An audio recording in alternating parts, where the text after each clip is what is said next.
नमो अरिहन्ताणं नमो सिद्धाणं नमो आयर्याणं नमो उवझायाणं नमो लोये सविसाहुणम् मङ्गलं भगवान् वीरो मङ्गलं गौतमो गणी मङ्गलं कुन्दकुन्दाद्यो जैन धर्मोऽस्तु मङ्गलम् आत्मा ज्ञानं स्वयं ज्ञानं ज्ञानादन्यत् करोति किम् परभावस्य कर्तात्मा मोहोऽयं व्यवहारिणाम् अज्ञानतिमिरान्धानां ज्ञानाञ्जनशलाकया चक्षुरुन्मीलितं येन तस्मै श्रीगुरुवे नमः। तस्मै श्रीगुरुवे नमः। लघु जैन सिद्धांत प्रवेशिका, जिसके आधार से हमारी चर्चा विगत दिनों से चल रही है, जो गुरु गोपाल दास जी बरिया द्वारा विरचित है, उसी में कुछ ही प्रश्न अब हमारे बचे हुए हैं।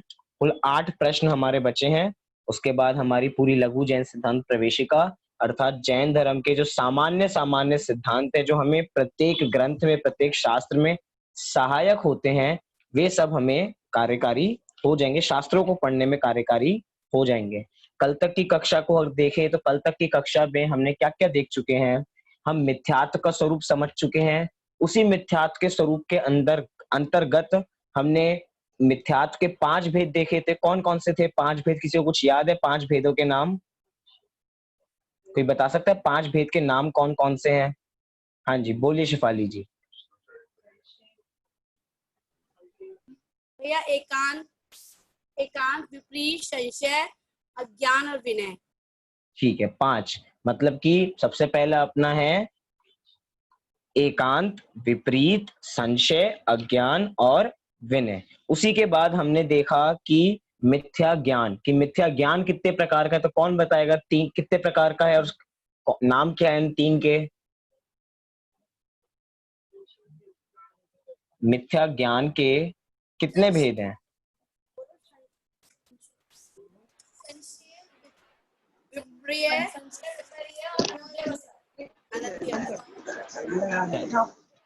चलिए, संशय, विपर्य और अनध्यवसाय, ऐसे 3 भेद यहाँ पे हो जाते हैं। संशय अर्थात ये वस्तु इस प्रकार है या ये वस्तु इस प्रकार है, इस प्रकार का डिसीजन नहीं होना, अर्थात वस्तु के स्वरूप में कंफ्यूजन होना, इसी का नाम संशय है।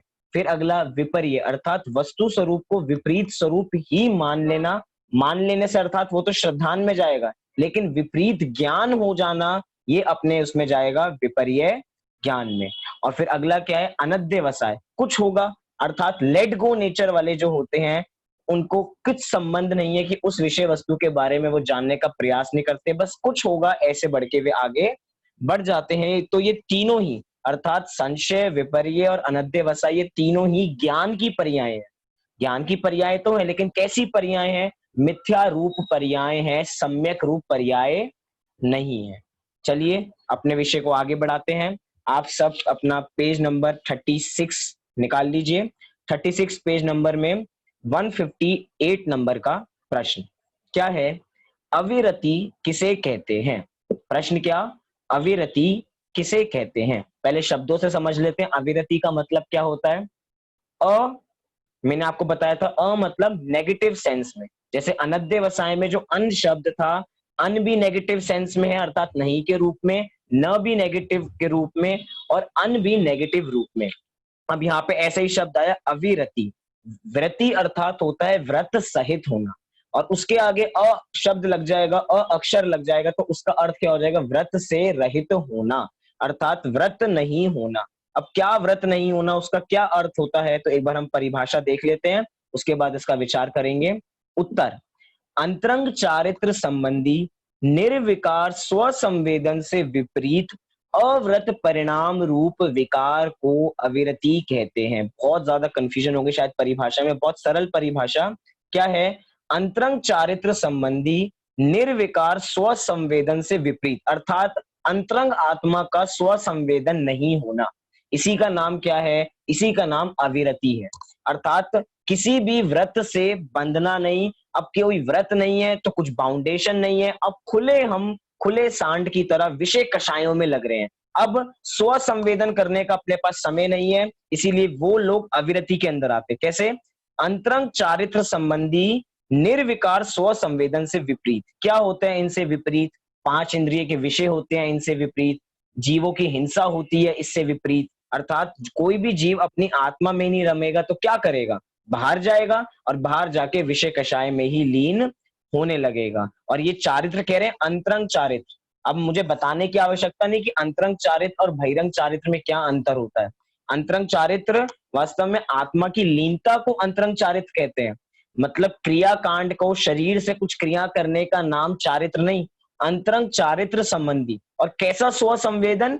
निर्विकार स्व संवेदन, अर्थात सभी प्रकार के विकार से रहित, कोई भी मैल नहीं है, मलिनता से रहित ऐसा स्व संवेदन, अर्थात स्व का संवेदन, अर्थात अपनी आत्मा का वेदन से विपरीत अव्रत, अर्थात व्रत नहीं होना, परिणाम रूप विकार को अविरति कहते हैं। अभी अविरति होते कौन है? हमने कभी कभार गुणस्थान की चर्चा सुनी हो तो हमने देखा है चौथे गुणस्थान का नाम अविरत सम्यक्त है। क्या है? अविरत सम्यक्त। तो क्या मात्र चौथे गुणस्थान वाले जीव अविरत होते होंगे? नहीं, अविरत कहां से कहां तक होते हैं? पहले गुणस्थान से लेकर चौथे गुणस्थान तक, अर्थात पहला गुणस्थान, दूसरा गुणस्थान, तीसरा गुणस्थान, चौथा गुणस्थान, ये चारों ही गुणस्थान वाले अविरत के अंतर्गत आते हैं। जैसे कि चौथे गुणस्थान में उसका नाम अविरत है, तो अविरत वहां पे अंत दीपक का रोल करता है। अंत दीपक क्या होता है? अंत दीपक ऐसा होता है जैसे एक दीपक होता है, दीपक को कहीं पे भी हम जला दें, अगर हमने दीपक को कमरे के सेंटर में जलाया है तो वो दीपक का प्रकाश कहां कहां जाएगा? हर जगह जाएगा। मतलब कमरे के स्टार्टिंग में भी जाएगा, कमरे के एंड में भी जाएगा। अब उसी दीपक को हम स्टार्टिंग में रख दें तो प्रकाश कहां जाएगा? प्रकाश बीच में भी आएगा और प्रकाश एंड में भी जाएगा। अब वही दीपक हम एंड में रखें तो उसका ही प्रकाश एंड में तो है ही, मिडल में भी रहेगा और कमरे के स्टार्टिंग में भी रहेगा। अर्थात एक जगह दीपक रखेंगे और उसका प्रभाव आगे तक जाएगा।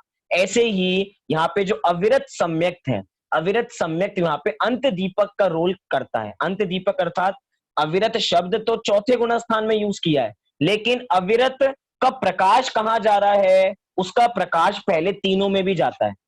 अर्थात पहले गुणस्थानवर्ती जीव भी अविरति, दूसरे सासाधन गुणस्थान वाले भी अविरति, तीसरे मिश्र गुणस्थान वाले भी अविरति, और चौथे वाले का तो स्पष्ट रूप से नाम अविरति होता ही है।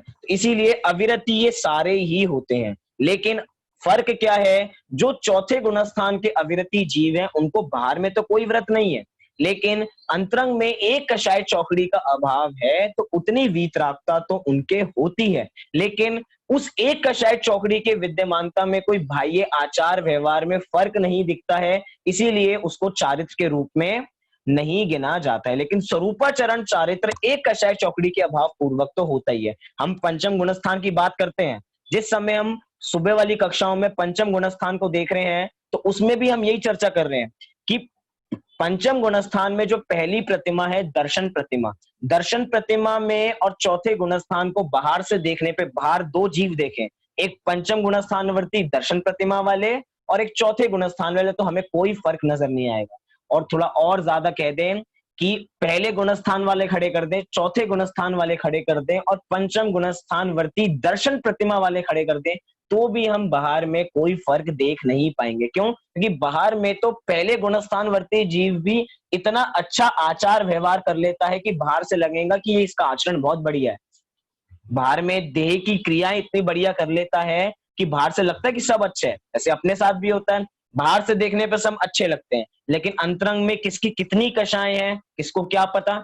बाहर से अच्छे लिख रहे हैं, बाहर की पैकिंग बहुत अच्छी है, लेकिन माल इतना गंदा हुआ है वो है।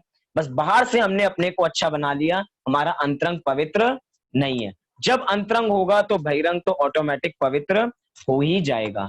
आगे क्या कह रहे हैं इसी अविरति में, और चीज और बात बता रहे हैं, कह रहे हैं बाह्य में त्रस स्थावर जीवों की हिंसा हिंसा में तथा 5 इंद्रिय और मन के विषयों में प्रवृत्ति करने को अविरति कहते हैं।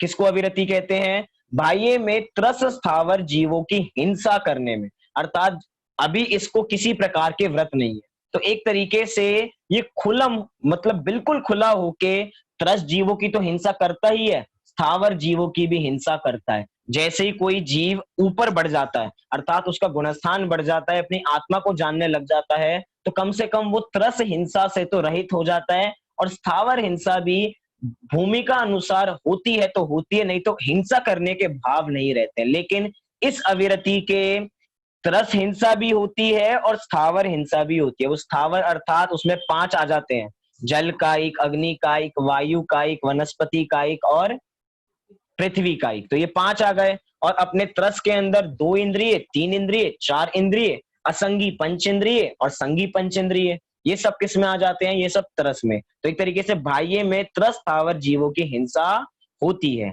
फिर क्या कह रहे हैं? तथा 5 इंद्रिय और मन के विषयों में प्रवृत्ति होती है। सीधा सीधा कह रहे हैं कि अगर अपनी आत्मा में रमनता नहीं होगी तो बाहर 12 काम में ये लगेगा। अर्थात जब स्वरूप लीनता नहीं होगी तो क्या करेगा? अलग अलग 12 प्रकार के कार्यों में लीन हो जाएगा। 12 प्रकार के कैसे हो गए? ये जो अपनी त्रस स्थावर हो गए तो टोटल ये 6 हो गए, क्योंकि स्थावर के 5 भेद और त्रस का 1, टोटल 6 भेद हो गए। फिर 5 इंद्रिय कितने हो गए? 11। और 5 इंद्रिय में मन और जोड़ लिया जाए तो 12। एक तरीके से जब अपनी आत्मा में नहीं रमेंगे तो बाहर 12 कार्यों में अविरति जीव रमते हैं और इसका पालन नहीं करते हैं। इसी को हम संयम के रूप में देखते हैं। हमने देखा होगा संयम के, पता नहीं अब सुबह वाली कक्षा में देखा था या शाम वाली कक्षा में, कि हमने प्राणी संयम और इंद्रिय संयम देखा था। किसी को याद आया कुछ विषय? प्राणी संयम और इंद्रिय संयम। इसमें क्या था? प्राणी संयम में अर्थात जीवों के संयम बांध लेना कि जीवों की हिंसा नहीं करना, त्रस स्थावर जीवों की हिंसा नहीं करना, ये प्राणी संयम। और इंद्रिय संयम क्या था? 5 इंद्रिय के विषय कषायों से बचना और एवं मन के विषयों से बचना। वास्तव में पंच इंद्रिय के विषय कषाय को कंट्रोल कोई कर रहा है तो वो मन है अपना। वास्तव में तो मन एक तरीके से हेड बना हुआ है और हम पंच इंद्रिय विषयों में लीन हुए जा रहे हैं। हमारा मन ही कहता है कि जो अभी हमने रसगुल्ला खाया है वो बहुत बढ़िया है, फिर से खा तो उस रसगुल्ले को, तो हम उस रसगुल्ले को फिर खा लेते हैं।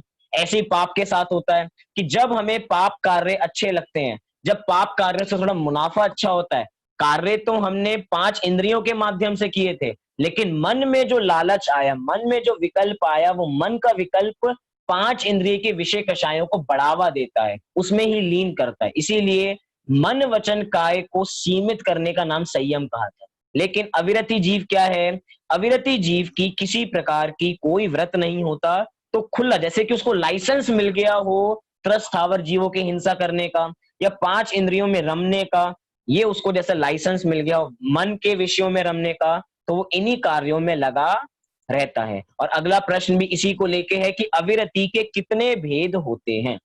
159 नंबर का प्रश्न, क्या अविरति के कितने भेद हैं? तो उत्तर दिया 12 भेद हैं। पहला, क्या 12 भेद कैसे हैं? षट काय के जीवों की हिंसा का त्याग भाव नहीं करना। अर्थात अगर बाहर में त्याग नहीं कर रहा है तो अंतरंग में त्याग तो उसके है ही नहीं। क्यों नहीं है? क्योंकि बाहर त्याग तो तब करेगा ना जब अंतरंग में भावों की उत्पत्ति होगी। भाव हुए नहीं है और बाहर त्याग कर दे तो समझना त्याग ना के बराबर है। क्योंकि अंतरंग, क्योंकि हिंसा जो होती है, हिंसा किसी चींटी को मारने से नहीं होती, हिंसा चींटी को मारने के भावों से होती है। कुछ समझ में आया? चींटी को मारने में हिंसा नहीं, क्योंकि चींटी तो मुनिराजों से भी मर जाती है। कैसे मर जाती है? मुनिराज पूरी सावधानी पूर्वक चलते हैं, उसके बावजूद भी एकदम कोई चींटी आ गई और मर गई, लेकिन उनको पाप नहीं लगता। क्यों नहीं लगता? क्योंकि उनको उनकी अंतरंग से इंटेंशन मारने की नहीं होती है, किसी जीव को मारने का भाव नहीं होता। इसीलिए हिंसा का पाप भावों से लगता है और अहिंसा का जो पुण्य लगता है वो भी अपने भावों से ही लगता है, बाहर की क्रियाओं से नहीं लगता। ये तो अपने आचरण को सुधारने के लिए व्यवहार में चढ़ना नियोग अर्थात चढ़ना नियोग की शैली है कि आपका आचरण सुधारते हैं, इसीलिए कहा जाता है कि हमें प्रत्येक जीव की रक्षा करनी है। वास्तव में प्रत्येक जीव अपनी खुद की रक्षा करने में समर्थ होता है, क्योंकि सब जीवों के पास अपना अपना आयु कर्म होता है, वो अपने आयु कर्म से जीते मरते हैं, कोई किसी को मारता नहीं है, कोई किसी को बचाता नहीं है। इतना तो हम अब की इतनी कक्षाओं में इतना विषय तो हमें सबको स्पष्ट है। फिर आगे क्या कह रहे हैं, तथा 5 इंद्रिय और मन के विषयों में प्रवृत्ति करना, इस प्रकार अविरति के 12 भेद होते हैं। अर्थात 5 इंद्रिय और मन अर्थात 6 भेद हो गए, और षटकाय अर्थात एक स्थावर अर्थात 5 स्थावर और एक त्रस, टोटल कितने भेद हो गए, 12 भेद हो गए। इन भेदों को हम संक्षेप भी कर सकते हैं, क्योंकि हमें आचार्यों ने इतनी परमिशन दे रखी है कि हम इसका जितना विस्तार करना चाहें उतना विस्तार भी कर सकते हैं, जितना संक्षेप करना चाहें उतना संक्षेप भी कर सकते हैं। जैसे कि षटकाय के जीव इधर का, तो षटकाय में क्या क्या आए, 5 स्थावर और एक त्रस। कितने आए, 5 स्थावर और एक त्रस। अब सारे स्थावर ही हैं, वो 5 स्थावर ही हैं, तो हम क्या 5 स्थावरों को एक स्थावर में गिन सकते हैं? जल कायिक, अग्नि कायिक, सब के अंडर क्या है, सब क्या है, सब स्थावर हैं। तो हमने षटकाय में से उसको 2 भेद बना दिए, एक स्थावर और एक त्रस। हमें भेद बढ़ाने हो तो ऐसे बढ़ा सकते हैं कि एक स्थावर, फिर 2 इंद्रिय, 3 इंद्रिय, 4 इंद्रिय और 5 इंद्रिय, तो कितने भेद हो गए, 5 भेद हो गए। इसके और बढ़ा सकते हैं, अभी हम पंच इंद्रिय के 2 भेद कर दे, संगी असंगी, तो फिर से षटकाय के हो जाएंगे। अर्थात ये तो विधि है बताने की, आचार्यों को स्थावर जीवों की हिंसा से बचाने का मूल प्रयोजन था, इसीलिए उनको मुख्य रूप से रखा 5, नहीं तो उसको सीधा एक नाम से बोल देते स्थावर। लेकिन जल कायिक अर्थात व्यर्थ का जल जो हम इस्तेमाल करते हैं, पानी जो इस्तेमाल करते हैं, उसको इस्तेमाल नहीं करना चाहिए। आजकल बहुत ऐसे मैसेज आते हैं कि कोरोना से पहले कि पानी को बचाने की बात किया करते थे, और अब कहते हैं कि 20 सेकंड तक हाथ धो।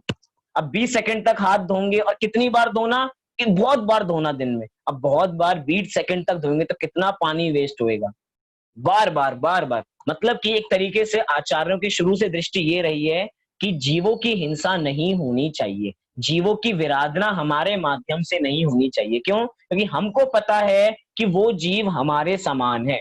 जब जब हमें ये लगेगा उस पानी को वेस्ट करते हुए कि वो पानी हमारे समान है, वो भी भगवान आत्मा है, उसमें भी अनंत गुण है, तो हमारा हाथ नहीं उठेंगे पानी को वेस्ट करने के, हमारे हाथ नहीं उठेंगे अग्नि को व्यर्थ में जलाने के।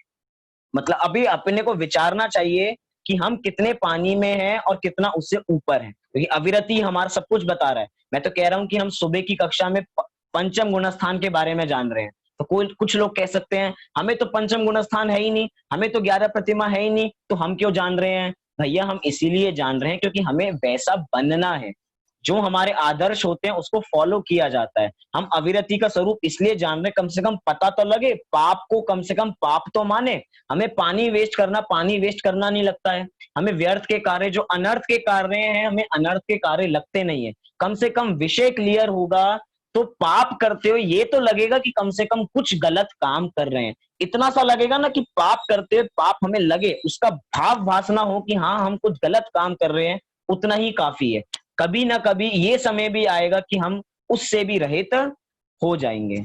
चलिए अभी हमने समझा अविरति को, अब इसी विषय को थोड़ा और आगे बढ़ाते हैं, इसी का विस्तार 100 मतलब कि 160 नंबर के प्रश्न में, 160 नंबर के प्रश्न में क्या है, प्रमाद किसे कहते हैं? क्या है, प्रमाद किसे कहते हैं? अब ये लोग तो ये तो चीज समझाने की आवश्यकता ही नहीं है, हम सब तो अनादिकाल से प्रमादी हैं, हमें तो वैसे ही इतना आलस आता रहता है। दूसरी भाषा में कहूं तो कंटाला सबको इतना आता है, उबासियां इतनी आती हैं, हमें तो आलस आता ही रहता है, हम तो आलसी वैसे ही है। वैसे इतनी छुट्टियां चल रही हैं, सुबह आराम से लेट से उठते हैं, रात को देर से सोते हैं, सब बढ़िया चल रहा है अपने तो, इसको तो समझाने की जरूरत ही नहीं है, आप तो सीधा आगे बढ़ जाओ। लेकिन प्रमाद को समझना भी जरूरी है, क्योंकि प्रमाद का मतलब मात्र आलस नहीं होता। क्या? प्रमाद का सामान्य अर्थ तो आलस तो होता है, लेकिन यहाँ पे विशेष अर्थ बताएंगे प्रमाद का कि प्रमाद क्या होता है। तो इसकी भाषा में ही देखते हैं क्या लिखा है इधर, उत्तर बहुत छोड़ा, 3-4 लाइनें हैं तो ध्यान से सुनना। अनंतानुबंधी अप्रत्याख्यान और प्रत्याख्यान कषायों के उदय में युक्त होने को संजलन और नौ कषाय के तीव्र उदय में युक्त होने को, निरतिचार चारित्र पालने में अनुत्साह को तथा स्वरूप की असावधानता को प्रमाद कहते हैं। अभी तक तो हमें समझ में आ रहा था कि प्रमाद क्या है, आलस्य है। अब इतने सारे शब्द जोड़ दिए, अब तो कुछ समझ में नहीं आ रहा कि प्रमाद क्या हो गया। सीधा सीधी बात कि प्रमाद है आलस्य का नाम। और यहाँ पे अंत में एक पंक्ति लिखी, स्वरूप की असावधानता, अर्थात स्वरूप का ध्यान नहीं देना, स्वरूप में असावधानी होने का नाम ही क्या है, प्रमाद है। अर्थात अपनी आत्मा को नहीं जानने का नाम ही प्रमाद है। हमें क्या लगता है, जो जीव, जो इंसान खटिया पे लेटा है वो तो बहुत प्रमादी है, और जो बाहर जाके बहुत कसरत कर रहा है वो बहुत उत्साही है, उसमें बहुत उत्साह है।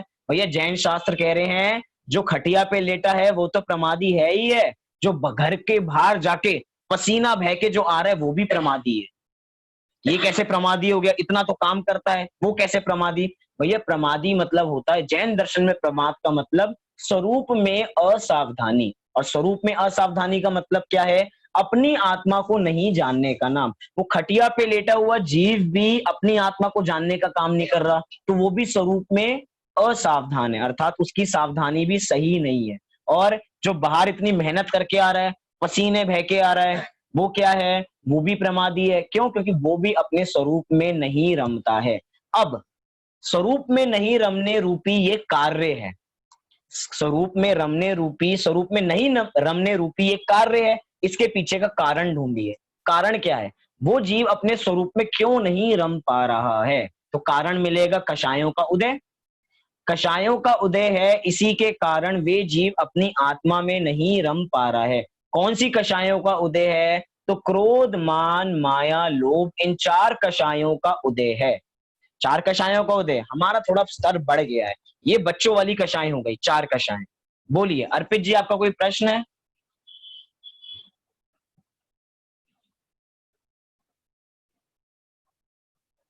चलिए, जहां तक अर्पित जी तक आवाज नहीं पहुंच रही, क्या है ये क्रोध, मान, माया, लोभ भी तो सामान्य हमने कषाय जानी। अब थोड़ा हमारा स्तर बढ़ गया है, अब हम थोड़ी बड़े लेवल की कषाय जान रहे। कैसी हैं? है तो यही, लेकिन इसी के हम दूसरे नाम देखते हैं, अनंतानुबंधी, अप्रत्याख्यानावरण, प्रत्याख्यानावरण और संज्वलन। अब इसी के अंतर्गत ये क्रोध, मान, माया, लोभ आ जाती है। जैसे कि अनंतानुबंधी संबंधी क्रोध, मान, माया, लोभ, इसको अलग अलग विस्तार करें तो अनंतानुबंधी संबंधी क्रोध, फिर अनंतानुबंधी संबंधी मान, अनंतानुबंधी संबंधी माया, अनंतानुबंधी संबंधी लोभ, ऐसे ही चारों कषायों पे लगाएं हम, तो टोटल कितनी कषाय हो जाएंगी? 16 कषाय हो गई अपनी।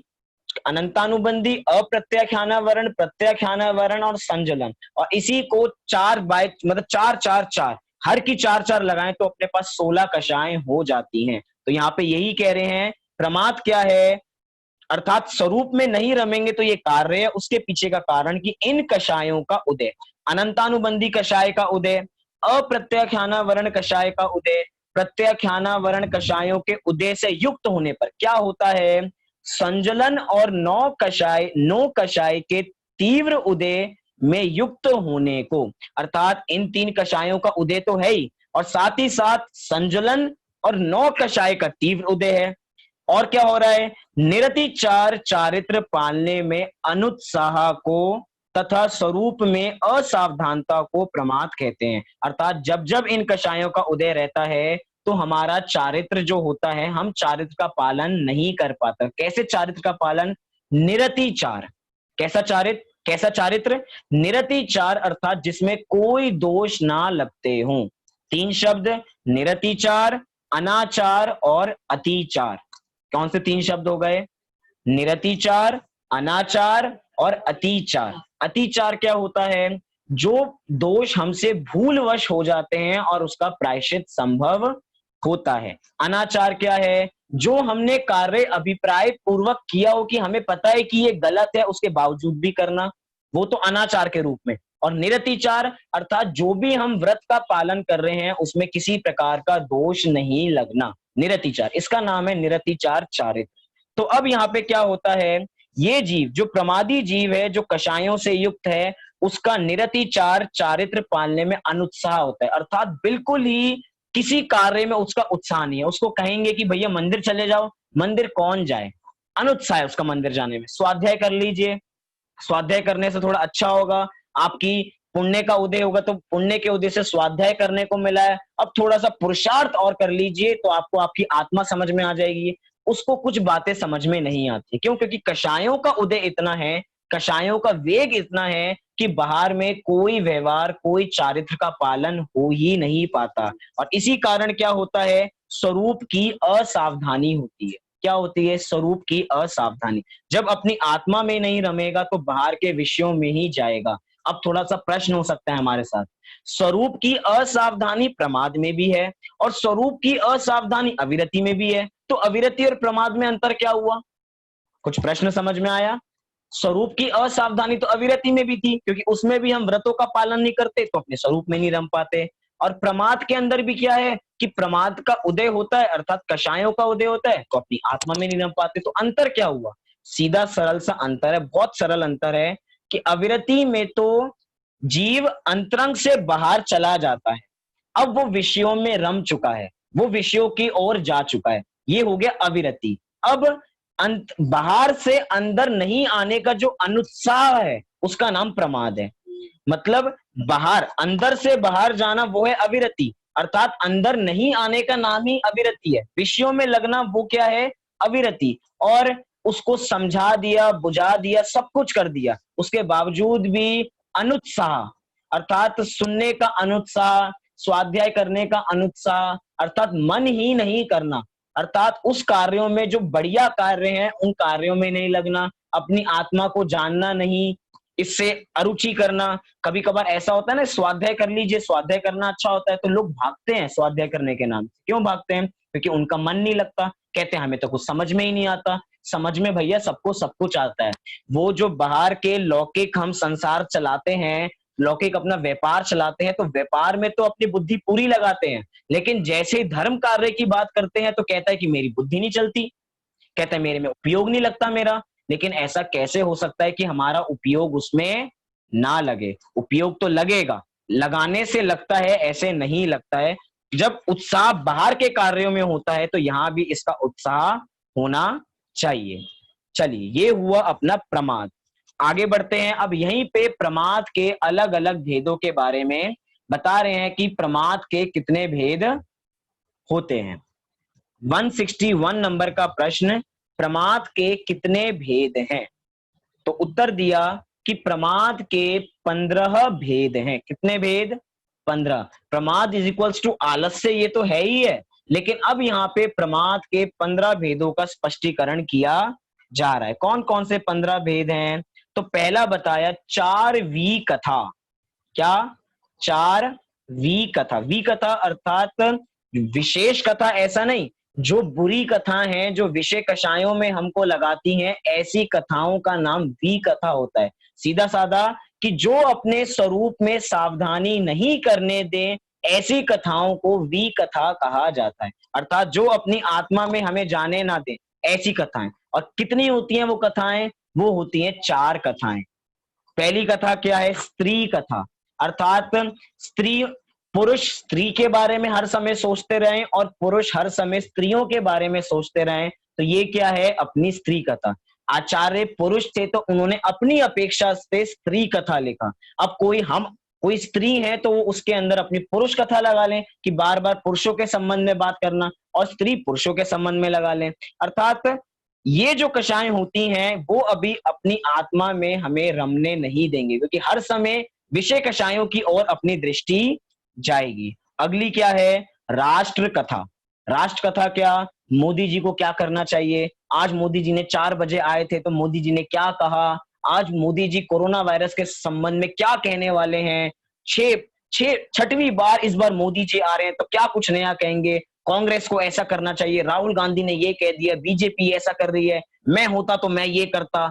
हम किसी भी चौराहे पे चले जाएंगे, 4 लोग राजनीति की बात करते हुए आपको जरूर मिल जाएंगे। हम लोग भी अपने घर में क्या हो रहा है, कितने केस बढ़ चुके हैं, कितने केस चले गए हैं, मेरी सरकार होती तो मैं ये कर देता, महाराष्ट्र की सरकार, उद्धव ठाकरे की सरकार होती तो ये हो जाता। अर्थात इन्हीं में लगना। अब जो राजनीति में चले जाएंगे या जो राष्ट्र कथा करेंगे, उनको स्वरूप की बात कैसे समझ में आ पाएगी, क्योंकि उनको हर समय क्या सूझ रहा है, उनको राजनीति सूझ रही है। और ये राष्ट्र कथा धर्म के संबंध में करना, तो वो भी एक कथा विकथा के रूप में चली जाएगी, अर्थात धर्म में बंटवारा कर देना। अब हर समय यही विचारते रहना कि ऐसा कैसे करना है, ये कैसे करना है, भैया इसका नाम सारी विकथाओं में चला जाएगा। हमें तो अपनी आत्मा में रमना है, इसी का नाम स्वरूप में लीनता है, और स्वरूप में लीनता होगी तो प्रमाद नहीं होगा। धवलाकार ने, वीरसेन स्वामी ने अप्रमाद की परिभाषा दी। किसकी परिभाषा दी? अप्रमाद। हम प्रमाद की देख रहे हैं, उन्होंने अप्रमाद की परिभाषा दी। क्या दी? 5 पापों से रहित होने का नाम ही अप्रमाद है, अर्थात हिंसा, झूठ, चोरी, कुशील, परिग्रह, इन 5 पापों से रहित होने का नाम अप्रमाद है। अर्थात अगर हमें हिंसा होती है तो हम प्रमादी हैं, अगर हमें चोरी करने का भाव, झूठ बोलने का भाव, कुशील का भाव, परिग्रह जोड़ने का भाव आता है तो हम प्रमादी हैं। हमें बाहर में जो सबसे ज्यादा अमीर हैं वो बड़े उत्साही लगते हैं कि ये बहुत कर्मठ व्यक्ति हैं, वास्तव में कोई कर्मठ नहीं है, प्रमादी हैं। क्योंकि परिग्रह परिग्रह को जोड़ने का भाव तो प्रमाद का भाव है, आलस्य का भाव है। वो प्रमाद क्यों जोड़ा जा रहा है? जिससे आराम से भोगा जाए। एक बार बहुत सारा इकट्ठा कर लें और इकट्ठा करने के बाद आराम से बैठेंगे। भैया आराम से भोगने का समय क्या है? आज लोगों के पास इतना पैसा है, उसके बावजूद भी आराम नहीं है। बहुत बढ़िया वाक्य आते हैं ना, जैसे कि दुकानों पे लिखे होते हैं, कहीं कहीं दुकानों पे जाएं कि पुण्य के उद्देश्य से पलंग मिल सकता है लेकिन नींद नहीं मिल सकती। ऐसे वाक्य बड़े, मतलब पुण्य के उद्देश्य से पैसा मिल सकता है लेकिन पुण्य के उद्देश्य से सुकून नहीं मिल सकता। ये सारे वाक्य ऐसे होते हैं, हृदय पे जैसे चोट से मारते हैं कि पुण्य के उद्देश्य से सारी सामग्री तो मिल जाएगी, लेकिन लेकिन लेकिन उसको भोगेंगे नहीं तो उसका क्या मतलब है? मैं प्रेरणा नहीं दे रहा कि हमें उनको भोगना है, लेकिन यहाँ पे ये जीव परिग्रह को इकट्ठा करने में ही अपना जीवन इतना व्यतीत कर देता है कि एक बार इतना हो जाए, एक बार इतना हो जाए तो आराम से अब सारे काम बंद कर दूंगा। वो ऐसा समय कभी आ ही नहीं पाता। अर्थात वो जीव की विषय चाह की लालसा इतनी होती है, वो बढ़ती जाती है, बढ़ती जाती है। 10 लाख सोचा था तो अब 10 के 20 कैसे करें, 20 के 40 कैसे करें, 40 के 80 कैसे करें, अब इसको करोड़ में कैसे बदलें। ऐसी विषय कषाय हमारे धीरे धीरे बढ़ते ही जाते हैं। तो जब तक ऐसा होगा तब तक अपना काम नहीं हो सकता, तब तक हम प्रमादी कहलाएंगे। अगली विकथा कौन सी है? भोजन कथा। क्या है? भोजन कथा। आज आप सबके घर क्या बना था? अब मैं सबसे पूछूं तो सब बताएंगे हमारे घर पे ये बना था, हमारे घर पे ये बना था। वो घर पे एक समय का खाना बनना होता है ना, तो सुबह से पूछना चालू कर देते हैं कि आज क्या खाओगे, आज क्या बनाए। मतलब कभी कभार तो एक हफ्ते का पहले का रूटीन बन जाता है कि एक इस दिन क्या खाएंगे, इस दिन क्या खाएंगे, इस दिन क्या खाएंगे, अच्छा ये नहीं खाओगे तो क्या खाओगे। हर समय भोजन कथा। लॉकडाउन में तो विशेष रूप से भोजन कथा खूब की होगी, क्योंकि कुछ काम तो था नहीं, बाहर जाना नहीं था, घर बैठे बैठे बस खाओ पियो सो, खाओ पियो सो, ये 3 काम बचे थे अपने पास। अब हर समय भोजन के बारे में सोचना, बार बार खाने के बाद अब नींद तो आएगी, इतना खा लेंगे बाद में नींद आएगी, तो आलस जो अपना प्रमाद है, जो निद्रा है, तो निद्रा नाम का प्रमाद आगे देखेंगे। अर्थात हर समय भोजन के बारे में ही सोचना। किसी शादी में जा रहे हो तो शादी में गए नहीं है, लेकिन अभी से मन में विकल्प चालू हो गए, शादी में जाएंगे तो कितनी सारी चीजें मिलेंगी। अभी अपने रिश्तेदारों के घर जाएंगे, घर में तो वही पुराना सा खाना मिलता था, अब रिश्तेदारों के घर जाएंगे तो बहुत नए नए पकवान मिलेंगे, अच्छी अच्छी चीजें मिलेंगी खाने को। ये क्या है? अभी मिला नहीं, लेकिन अभी से उसके भाव आके खुश होना, अंतरंग से खुश होना। वास्तव में वो खुश, जो सुख हमें लग रहा है वो सुख नहीं, वो सुखाभास है। क्यों? क्योंकि खाने में आनंद नहीं है, भोजन में आनंद नहीं है। अगर भोजन में आनंद होता तो कितना ही भोजन करे जाओ, आनंद आता जाना चाहिए था, लेकिन एक लिमिट के बाद वो आनंद आना बंद हो जाता है। 4 रसगुल्ले खा लेंगे, 5 खा लेंगे, 6 खा लेंगे। कई बार फ्री की चीजें खाने में बड़ा मजा आता है, तो फ्री के चक्कर में अंदर से तो इतना खा लेते हैं लेकिन पचाने की शक्ति नहीं होती है। अब जब पचाने की शक्ति नहीं होगी तो इतना खाना क्या मतलब। फिर थोड़ी देर बाद निकलता है, नहीं अब इसके बाद नहीं खा सकते, अब बस, अब 6 से रसगुल्ले से ज्यादा नहीं, अब 7 रसगुल्ले से ज्यादा नहीं, अब आखिरी होगा ये हमारा 8वां, उसके बाद एक नहीं। ये क्या है?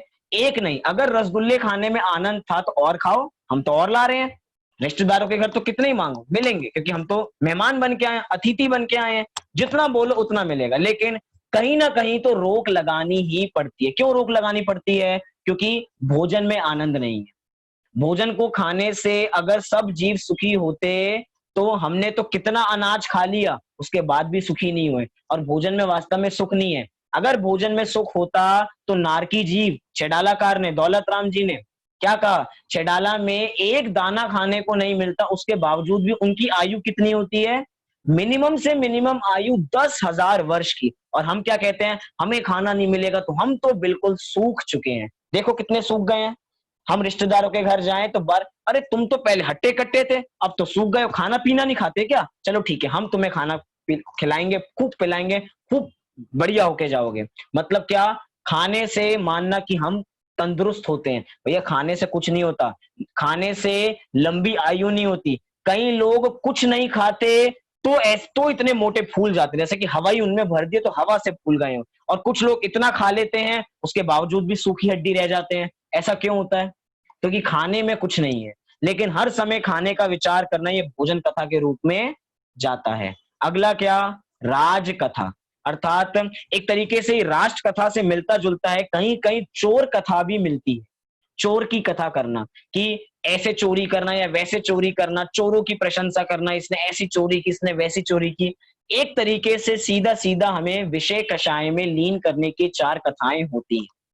अर्थात इन्हीं कार्यों में हम लग जाते हैं। एक बार ऐसा प्रश्न भी आया था कि प्रथमा नियोग के ग्रंथों में आचार्यों ने प्रथमा नियोग में कहानियां होती हैं, तो कहानियों में सबका स्वरूप भी लिखते हैं। अब जहां पे किसी का स्वरूप लिखते हैं, जैसे कि अंजना का स्वरूप लिखा, तो अंजना के स्वरूप में इतना विस्तार किया, इतना विस्तार किया, तो एक स्त्री का विस्तार किया। सीधा सीधा रूप में कहूं तो एक स्त्री का विस्तार किया, तो क्या मुनिराज के भी स्त्री कथा होती है?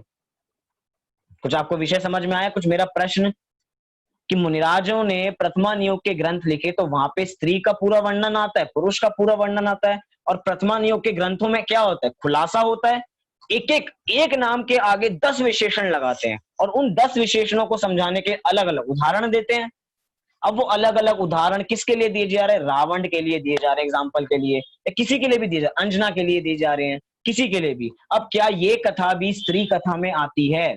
नहीं, ये कथा स्त्री कथा में नहीं आती। क्यों नहीं आती? क्योंकि जो वो कथा कर रहे हैं वो उस भाव से नहीं कर रहे हैं स्त्री कथा।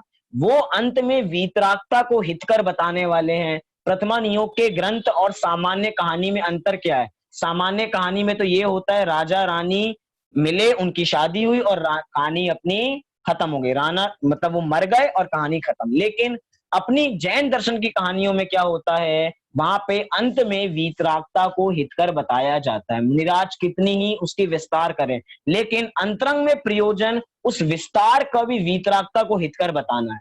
बाद में अंत में कुछ पंक्तियों में लिख देंगे सारा जो विस्तार किया वो कुछ कार्यकारी नहीं है, सभी विषय कषायों में लगाने वाला है। इसीलिए इन्होंने अपने को देख के ही, अपने शरीर का परिणमन देख के ही उनको वैराग्य आया और वो बाद में दीक्षा को गए, उन्होंने वीतरागता प्राप्त की और वे मुनि बन गए। और मुनि बन के कहाँ चले गए? मोक्ष में चले गए। अर्थात वीतरागता को हितकर बताया। इसलिए ये कथा प्रमाद के अंतर्गत नहीं आती है। अगला कह रहे हैं चार कषाय। अब इन चार कषायों को समझाने की आवश्यकता नहीं, इनको तो हम यूज टू हो चुके हैं इन कषायों के। अर्थात इनको करने का तो हमारा बहुत पुराना एक्सपीरियंस है। क्रोध, मान, माया, लोभ, ये तो हमारे जैसे स्वभाव में ही पड़ी हुई हो। क्रोध करना में अच्छी तरह आता है। किस किस को क्रोध आता है? मोक्ष, आपको क्रोध आता है? क्रोध तो करना आता होगा। मान, माया, लोभ सिखाने की कोई जरूरत तो नहीं है। ये चीजें तो ऐसी हैं जो जैसे हम बाय बर्थ ही सीख के आए हैं, सिखाने की कोई आवश्यकता नहीं। क्रोध, मान, माया तो जैसे अपना स्वभाव हो, लेकिन वास्तव में क्रोध, मान, माया, लोभ ये अपना स्वभाव नहीं है, ये वास्तव में विभाव है। और विभाव कभी भी अपना स्वभाव हो सकता नहीं।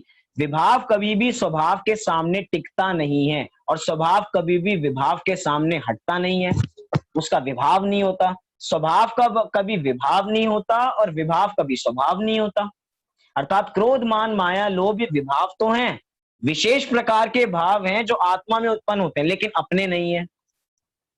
पराई के हैं, एक तरीके से क्रोध मान माया लोग उत्पन्न तो अपने से ही हुए हैं, लेकिन उसके बावजूद भी विभाव हैं, कषाय हैं, आत्मा को कसने वाले हैं। अब जो अपनी आत्मा को कसेंगे तो हम अपनी स्वरूप की रमनता अर्थात स्वरूप में सावधानी कैसे कर सकेंगे, अर्थात नहीं कर सकेंगे।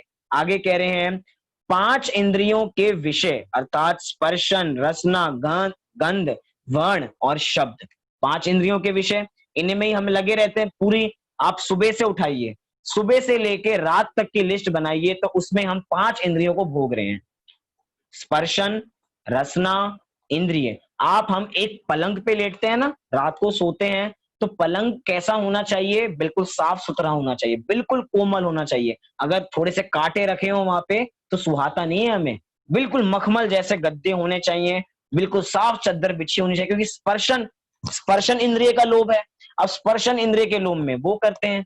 फिर रात में आवाज नहीं करनी चाहिए।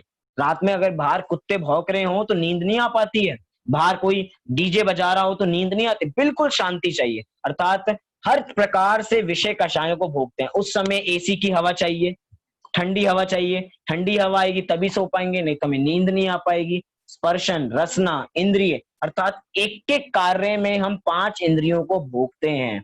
थोड़े दिन पहले कुछ पिछली कक्षा में उदाहरण दिया था, पिक्चर हॉल में जाते हैं तो 5 इंद्रियों को भोगने के लिए जाते हैं। पिक्चर तो देखने जाते हैं तो बस देख के आया करें, नहीं, देखने के साथ खाना भी है, खाने के साथ थोड़ा ठंडक भी चाहिए, ठंडक के साथ वातावरण अच्छा होना चाहिए। बराबर में शोर मचा रहे हो तो पिक्चर देखने में मजा नहीं आता। सब कुछ अच्छा चाहिए हमको। तो ये क्या है? 5 इंद्रियों को भोगना। आप खाना खाते हो तो 5 इंद्रियों को भोगते हो, 5 इंद्रियों को। और इसमें 5 इंद्रियों में से कोई एक अखंड इंद्रिय है तो उसका नाम है स्पर्शन इंद्रिय। क्यों? क्योंकि स्पर्शन इंद्रिय पूरे में होती है। रसना इंद्रिय तो एक पर्टिकुलर जगह होती है। रसना अपनी यहाँ पे, घ्राण अपनी यहाँ पे, अपनी कर्ण अपना यहाँ पे, चक्षु अपना यहाँ पे, लेकिन स्पर्शन कहाँ है? स्पर्शन तो पूरे में ही है। स्पर्शन इंद्रिय अखंड इंद्रिय है और बाकी इंद्रिय खंड खंड में पाई जाती हैं।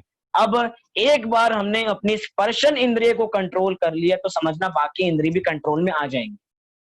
क्योंकि एक बार जिसने अखंड पे विजय पा ली तो खंड क्या चीजें हैं, खंड पे तो विजय प्राप्त तो हो ही जाएगी। अर्थात एक फॉर्मूला है, हमें अपने इंद्रियों को कैसे कंट्रोल करना है। स्पर्शन इंद्रिय से हम अपनी इंद्रियों को कंट्रोल कर सकते हैं। आगे क्या कह रहे हैं? कितनी हो गई अपनी 15 प्रमादों में से? 15 प्रमाद में से अपने 13 प्रमाद हो चुके हैं। पहला स्त्री, राष्ट्र, भोजन और राज, 4 कथाएं। फिर क्रोध, मान, माया, लोभ, 8 हो गई। 8 और 5 इंद्रिय के विषय 5, तो 8 और 5 13, तो 13 प्रमाद यहाँ पे हो गए। बचे अपने 2 प्रमाद, कौन कौन से? तो अगला है निद्रा। निद्रा अर्थात सोना, जो हम सोते हैं। तो जो व्यक्ति सो रहा है वो तो वास्तव में प्रमादी है ही। क्यों? क्योंकि सोते सोते कभी भी आत्मानुभव होता नहीं है, नियम है ये। क्योंकि प्रमाद की अवस्था में कभी भी आत्मानुभव नहीं होता, सोते सोते नहीं हो सकता। तो जब प्रमाद होगा, जब निद्रा होगी, तो वैसे भी अपने को आत्मानुभूति नहीं हो सकती है। अगला कह रहे हैं 15वां भेद है प्रणय अर्थात स्नेह। अगर हम किसी के स्नेह में पड़ जाएंगे, किसी भी प्रकार के स्नेह, किसी वस्तु के स्नेह से, किसी व्यक्ति विशेष के स्नेह से, तो अब अपनी आत्मा में नहीं रम पाएंगे। हम 11 प्रतिमाएं देख रहे हैं, 11 प्रतिमाएं में आगे जैसे जैसे प्रतिमा बढ़ती जाएंगी तो हम उन सब का भी त्याग कर देंगे, ब्रह्मचर्य व्रत ले लेंगे। अर्थात जिनसे भी हमें स्नेह था उसका भी हम त्याग कर देंगे, जिससे हमें अधिक से अधिक समय हमें अपनी आत्मा के लिए मिले। तो अब ये प्रमाद कहाँ कहाँ पाया जाता है? जैसे हमने देखा अंत में, एक आखिरी बात करके अपनी बात को पूरी करते हैं। जैसे हमने अविरति के संबंध में देखा, अविरति का नाम तो चौथे गुणस्थान में आता है, लेकिन कहाँ कहाँ पाई जाती है अविरति? पहले में, दूसरे में, तीसरे में और चौथे में। अर्थात अविरति शब्द अंत दीपक है चौथे गुणस्थान का। ऐसे ही 6वें गुणस्थान का नाम क्या है? 6वें गुणस्थान का नाम है प्रमत्त विरत। क्या नाम है? प्रमत्त विरत। प्रमत अर्थात प्रमाद, प्रमत माने प्रमाद। अर्थात 6ठे गुणस्थान का जो नाम है प्रमत विरत, उधर प्रमत क्या है? अंत दीपक है। अब प्रमत शब्द को हमने रख दिया, तो अब प्रमत शब्द अंत दीपक है, तो उसका प्रकाश कहां तक जाएगा? स्टार्टिंग में भी जाएगा, बीच में भी जाएगा, हर जगह फैलेगा। अर्थात पहले गुणस्थान से लेकर छठे गुणस्थान तक सब जीव कैसे हैं? प्रमादी हैं। कैसे हैं? प्रमादी हैं। थोड़ा कुछ क्लियर हो पा रहा है आपको कुछ विषय? छठवें गुणस्थान का नाम प्रमत विरत है, अर्थात मुनिराज भी जिस समय 28 मूल गुणों का पालन कर रहे होते हैं वे प्रमादी हैं। कुछ लगा थोड़ा? प्रमादी क्यों है वे? क्योंकि प्रमादी वो होते हैं जो अपनी आत्मा में नहीं रमते हैं। जिस समय मुनिराज अपनी आत्मा में नहीं रम रहे हैं उस समय वे भी प्रमादी हैं। और वो मुनिराज जब छठे गुणस्थान में आते हैं, सातवें गुणस्थान को छोड़ के छठे गुणस्थान में आते हैं, तो उनको छठा गुणस्थान में रहना भाता नहीं है। जल्दी से जल्दी लगता है कि ये प्रमाद की दशा छूटे और जल्दी से जल्दी सातवें गुणस्थान में हम पहुंचे, सातवें गुणस्थान में जाके अपनी आत्मा की रमनता करें। अर्थात 28 मूल गुणों का पालन भी प्रमाद की दशा में ही होता है। यहां तक कि पंचम गुणस्थान की जो 11 प्रतिमाओं का पालन कर रहा है वो भी प्रमाद की दशा है। क्यों? क्योंकि जिस समय 11 प्रतिमाओं का पालन हो रहा है उस समय स्वरूप की सावधानी नहीं है।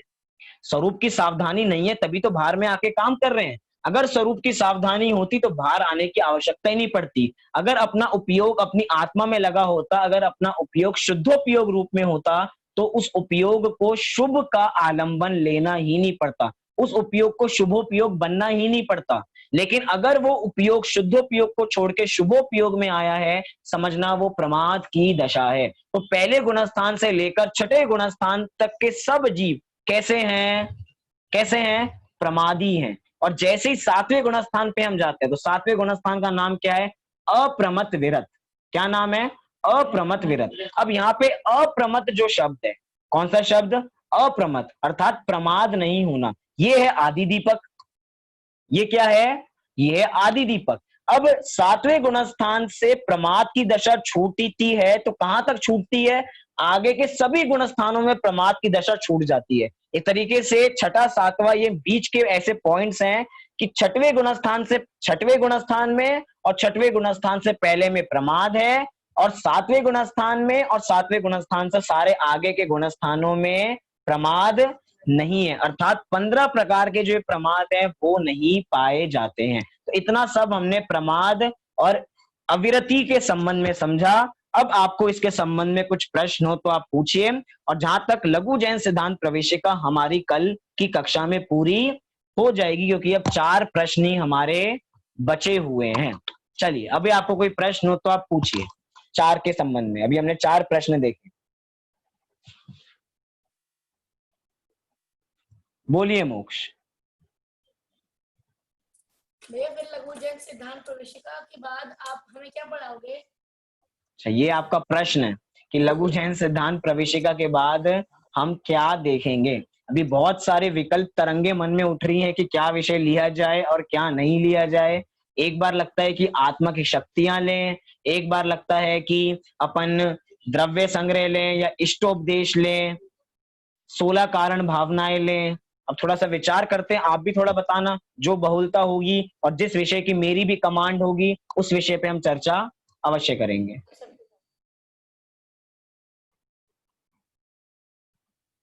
हाँ जी, विषय से संबंधित कुछ प्रश्न हो तो आप अभी पूछ लीजिए। मोक्ष, आपको कुछ पूछना है? मैं भजन गा रहा था वैसे तो। अच्छा, गाइए। इतने किसी को कोई प्रश्न हो तो आप सब प्रश्न निकाल लीजिए इसमें। बोलिए मोक्ष, गाइए। अनुभव के बिना रमता ही रहा हूँ मैं, विषयों में सदा रमता ही रहा हूँ मैं।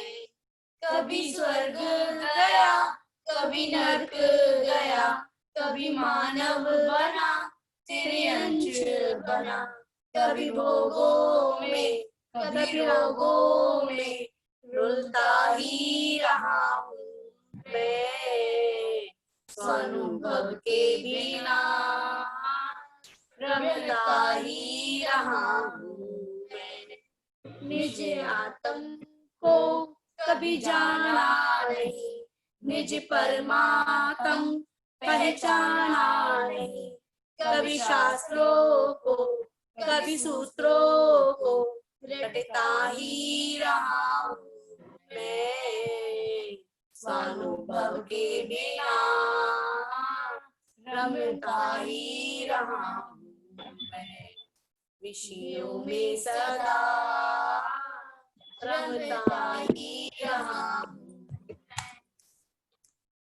चलिए बहुत बढ़िया, मोक्ष और दृष्टि के लिए तालियां, बहुत बढ़िया भजन प्रस्तुत किया। बोलिए धर्मेंद्र जी। मनीष आप ये पूछ रहे हैं कि खाना खाने के बाद फिर आके सो जाना, रोटी बनाओ फिर सो जाना, इसके बाद क्या मतलब है? इसका मतलब प्रमाद में है सब? सब कुछ प्रमाद में है। खाना खाना फिर खाना खा के सो जाना, खाना भी प्रमाद का कार्य है और सोना भी प्रमाद का कार्य है। तो एक प्रमाद के कार्य से हटके दूसरे प्रमाद के कार्य में लग गए, इतना सा फर्क हुआ बस। तो आप मतलब दिन में 10-10 बार सोना, फिर सो जाना, फिर सो जाना, फिर सो जाना, ये सब प्रमाद नहीं है सब? मुझे लग रहा है ये आप प्रश्न कुछ विशेष रूप से पूछ रहे हैं, कुछ विशेष कारण है इसके पीछे का। ठीक है, कुछ ना कुछ मैं समझ पा रहा हूँ कि बार बार खाना पीना फिर सो जाना, खाना पीना फिर सो जाना, तो ये सब प्रमाद के अंतर्गत ही आता है। सबसे बड़े प्रमादी वही हैं जो बार बार खा पी के सो जाते हैं। अच्छा ये बताओ तो हम। चलिए अभी की बात को यहीं पे पूरी करते हैं। अभी आपको इन जो मैंने विषय बताए थे अगली कक्षाओं के विषय, इसमें से आपकी कोई चॉइस हो तो आप मुझे अलग से टेक्स्ट मैसेज करके बता दीजिए, तो हम उन विषयों पे चर्चा करने का प्रयास करेंगे। अभी सभी 9 बार नमोकार मंत्र का पाठ करेंगे।